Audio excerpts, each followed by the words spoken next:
So why is it that some people can lose weight with minimal effort, minimal stress, and enjoy the process, yet other people seemingly doing the same sort of things as person A struggle with weight loss, become frustrated, and ultimately give up? And you may have found yourself in that position before. Well, in this video, I'm going to be sharing with you 6 steps that I share with my clients. For example, a client of mine, Marie, she was able to lose 57 pounds following these simple 6 steps. Let's dive into step number 1.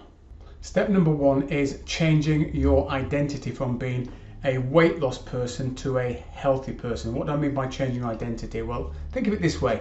If you want to lose weight for a particular event, let's say it's a wedding coming up, a birthday, an anniversary, and you want to get into great shape, when the event comes up and it passes, the chances are the person that wants to lose weight for the event, they will then stop doing all the habits, all the things that they did to lose the weight. Why? Because they were doing it just to lose the weight. Versus the person who wants to become healthier, not only will they lose the weight for the event, they will actually continue doing the habits after the event has passed. Why? Because they've got a new identity. So if you take nothing else away from this video, please take away this crucial step number 1, which is changing your identity. That is what makes the difference between somebody who starts on a weight loss program, loses the weight, keeps the weight off, does it in a stress-free way, does it relatively easily without the frustration, and maintains it for quite literally years to come. Step number 2, nobody's favorite, and that is tracking what you are eating. Hear me out here. Let's just assume your bank balance is currently in the red. If you want to get into the black, what would you do? You track your income, you track your expenditure so you can get yourself into the black. Well, trying to lose weight is no different. You need to know how much you are consuming, because if you are guessing, and a lot of people guess and they say, oh well, Eric, I'll do intuitive eating. Intuitive eating only works once you know what healthy eating looks like, and I would recommend you should aim to lose at least 14 pounds as a minimum before you even think about intuitive eating, and ideally I would say lose at least 28 pounds, because by the time you've lost 28 pounds you will have a pretty good handle on the food intake you're having, the impact it has on you, what makes you feel good, where you get the most success in terms of energy levels, where you see the weight coming off consistently week on week. So that's step number 2, tracking. Step number 3 is your calorie starting point, the intake of food you're going to start on to lose weight. Now, for a lot of people, they will start off on 1200 calories, and you may have tried this before. In fact, comment below what has been your starting amount when it comes to calorie intake to be able to lose weight.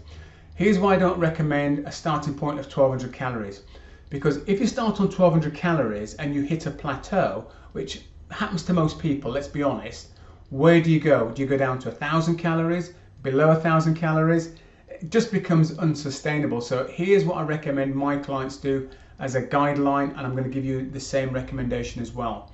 Let's take your target body weight. So let's say your target body weight is 10 stone.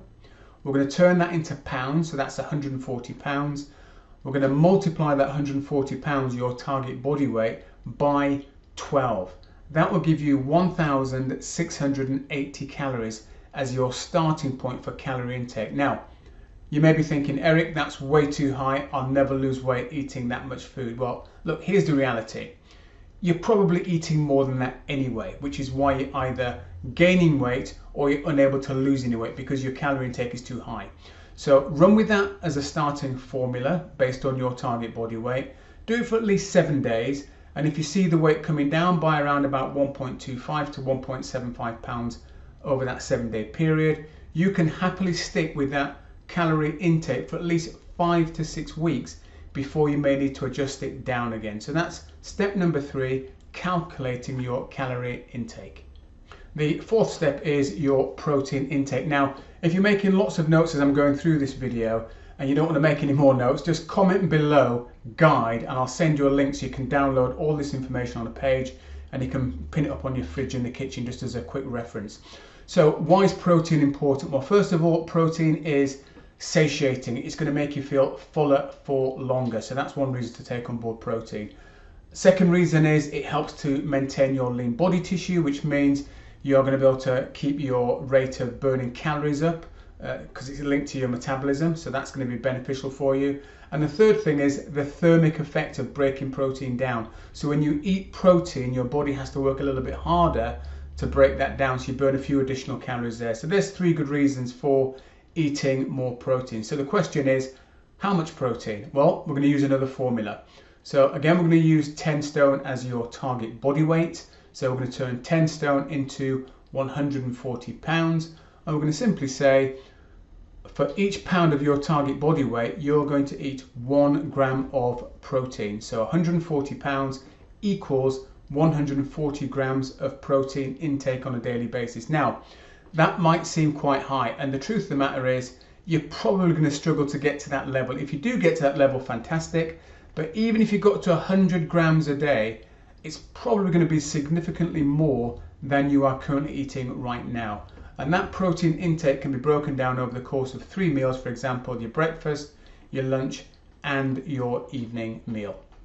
The 5th step is weight training. Now, let's just first of all deal with a myth and a fear when it comes to weight training and women. So first of all, the myth. The myth is that if you do weight training, you're going to become big and muscular. Well, that's simply not going to happen. A, because you're not going to be pushing weights that are that heavy, and B, women do not have the same level of testosterone as men, so that's not going to happen. The fear that people fear is that doing weight training is going to make an old injury worse. For example, back pain, hip pain, shoulder pain, when in reality, the clients I've worked with in the past, many have had lower back pain, have said to me after a few weeks, Eric, my back pain seems to be either less or it's completely gone. Because here's the thing with weight training. Weight training actually helps to support joints. So when you support joints properly with the right muscles and the right exercises, what's going to happen is you take the pressure off the joints, you relieve the pain, and over a period of time, you may find that you're going back to where you were pre that injury. And I've seen it happen time and time again. So weight training, what are some of the things you need to be thinking about? First of all, when you do weight training, how often do you need to be doing it? Well, ideally 3 to 4 times a week would be the dosage that you're looking for. In terms of what exercises you need to be doing, simple exercises using your body weight or using resistance bands, and the areas that you want to be exercising are your large muscles. For example, your legs, your back, your chest, your shoulders. Why those areas? Well, first of all, they're going to give you your biggest bang for buck, so you're going to burn more calories when you work those muscles. Not that exercises for weight loss, it isn't, but you will burn more calories when you work those larger muscles. Secondly, it's more functional, which means squatting has an actual translation into real life, like getting up out of a chair, for example. And then the third reason for doing those muscle groups, the large muscle groups, are, for example, if you're doing a shoulder press, not only are you working your shoulders, you're also working the back of your arms. So you're actually more efficient with your time. So instead of spending 45 minutes to an hour in a gym, you can get through a decent workout routine, working all those major muscles within 15 to 25 minutes comfortably. So that's your weight training, and you might add into that as well, just to sort of supplement it, with some daily walks, or as often as you can, between 3,000 and 7,000 steps as often as you can throughout the course of the week. Step number 6 is sleep. Now, why is sleep so important? Well, first of all, it's going to help with your decision making. If you are lacking sleep, you are going to make poor decisions, especially around what you eat. The second one is your energy levels, not only for doing your day-to-day work, but also for trying to do the exercises that you want to be doing, the resistance training and the walking. And the third reason why sleep is so important is to do with your hormone balance. If you're lacking sleep, it will directly affect your hormones, and then you'll start to feel more stressed. And when you feel more stressed, your cortisol goes up, your adrenaline goes up, and those two hormones are known to actually inhibit your ability to burn body fat. So, question is, how much sleep do you need? Well, the recommendation is typically 7 to 8 hours a day. I'm not going to say that. I'm going to say you need as much sleep as you need, so that when you wake up in the morning, you feel refreshed, you feel energized, you feel ready for the day's work ahead. So if that's 6 hours, it's 6. If it's 7, it's 7. If it's 8, it's 8. Whatever's right for you.